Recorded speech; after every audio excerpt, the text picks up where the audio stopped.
Alors, Normand, l'ex-président Ben Ali de Tunisie et sa femme, de même que des proches, font l'objet d'un mandat d'arrêt international lancé par la justice tunisienne. Oui, absolument. Et ça implique des gens de la famille qui sont actuellement ici au Canada. Hein. Au dernier compte, les journalistes ont établi qu'au moins une quinzaine de personnes liées à la famille Ben Ali ou à la famille de sa femme sont au Canada. Et il semble-t-il qu'ils sont ici avec un statut là légal. Alors, bonne chance pour essayer de les expulser ou bonne chance pour essayer de les extrader. Comme vous savez, au niveau de l'immigration, on a les lois les plus laxistes de la planète à cause de l'important lobby de l'immigration lié au Parti libéral du Canada. Alors, quand quelqu'un arrive ici, par exemple, disons qu'ils ont un statut simplement d'immigrants reçus. Alors, si tout à coup ils se voient poursuivis dans leur pays, ils peuvent d'abord aller à travers tout le processus pour résister à l'expulsion. Et une fois ce processus-là épuisé, ils vont pouvoir demander le statut de réfugié politique et recommencer à zéro avec des lois encore plus contraignantes pour l'État et encore plus en leur faveur, parce que et donc là, on va aller à travers tous les tribunaux jusqu'en Cour suprême. Ça va prendre, à moins qu'ils décident de partir, sans doute plus de 10 ans, puis surtout que ce sont des gens qui ont des moyens, parce que c'est ça, les gens aussi.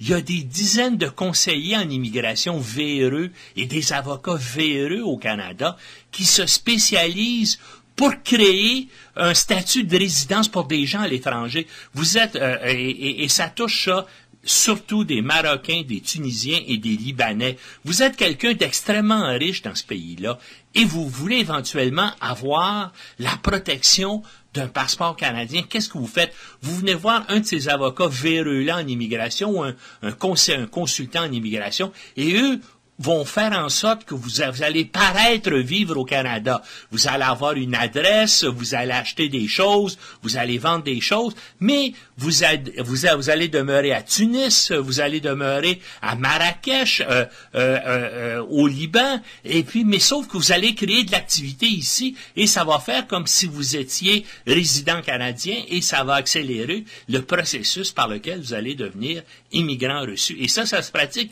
Il n'y a pas une année où la Gendarmerie royale du Canada n'arrête pas certains de ces individus-là là, qui sont chargés comme ça de créer des identités pour permettre à ces gens-là d'obtenir illégalement leur passeport canadien. Parce que c'est important, quand vous avez le passeport canadien, là, pensez à tous les avantages si vous demeurez dans un pays qui est plus ou moins stable politiquement, ou si vous êtes en danger d'être pris pour corruption. Vous pouvez immédiatement venir vous cacher au Canada. Mieux, dans un pays qui est souvent ravagé par la guerre, comme le Liban.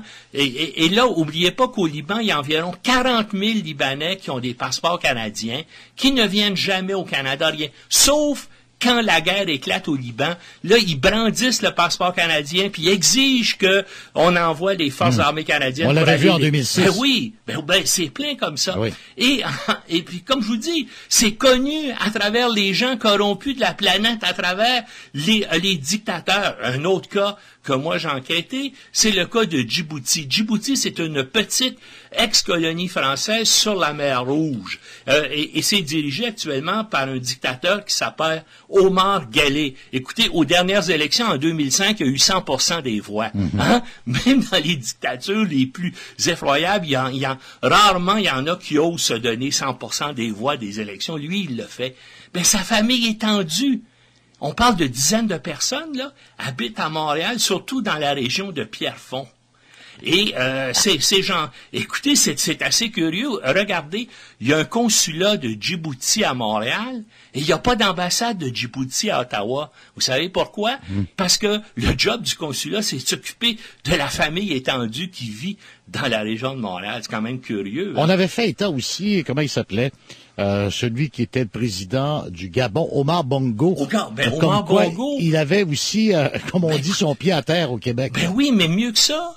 son sorcier vit ici, son sorcier personnel vit au Québec et vit avec des maisons à Ville-Mont-Royal, un homme extrêmement riche, mais qui a fait sa fortune en étant le sorcier, ou comme ils disent en Afrique, le marabout. Oui, le marabout, c'est ça. d'Omar Bongo. C'est quand même extraordinaire. Même chose, une bonne partie des seigneurs de la guerre qui se battent en Éthiopie. Comme vous savez, l'Éthiopie est en guerre civile depuis 20 ans et il y a plusieurs seigneurs de la guerre qui contrôlent des parties du territoire. Ces gens-là, habituellement, ont une bonne partie de leur famille dans la région de Toronto. Encore une fois, on est le pays idéal pour ça.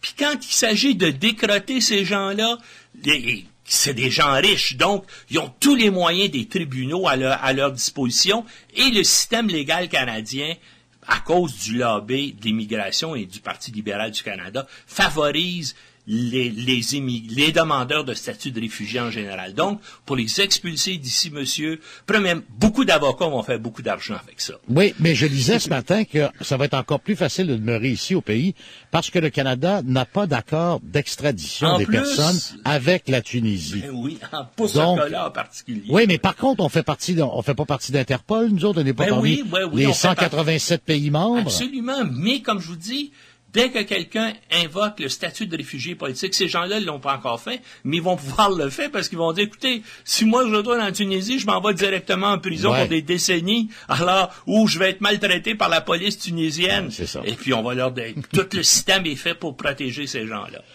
Oui, on a vu d'ailleurs quelques réfugiés rwandais s'amener ici au pays, rappelez-vous, après le génocide. Même chose, écoutez, ici, là, il y a beaucoup d'intégristes musulmans algériens qui, dans les années 90, ont commis des crimes de sang abominables en Algérie, qui ont tué, qui ont massacré des gens dans des conditions indicibles. Ces gens-là ont trouvé le statut de réfugié politique au Canada, puis ils ont dit, écoutez, on peut pas retourner en Algérie, là, parce qu'on va être mis en prison, puis on va être maltraité. Donc, mais on accueille tout le monde, et c'est ça. Et tant que ces partis-là seront au pouvoir ou risquent de retourner au pouvoir, ben, c'est ça qu'on va avoir. Et on a que nous-mêmes, dans le fond, à être en compte, parce que nous avons élu ces gens-là, et ces gens-là, pour être élus encore plus souvent, ben, parce que tous ces gens-là, bien sûr, savent qui les a protégés ici. Ils votent pour le parti en question. Merci beaucoup, Normand. Okay. Et à demain. À demain. Et justement, nous allons revenir sur le sujet à 16h20 avec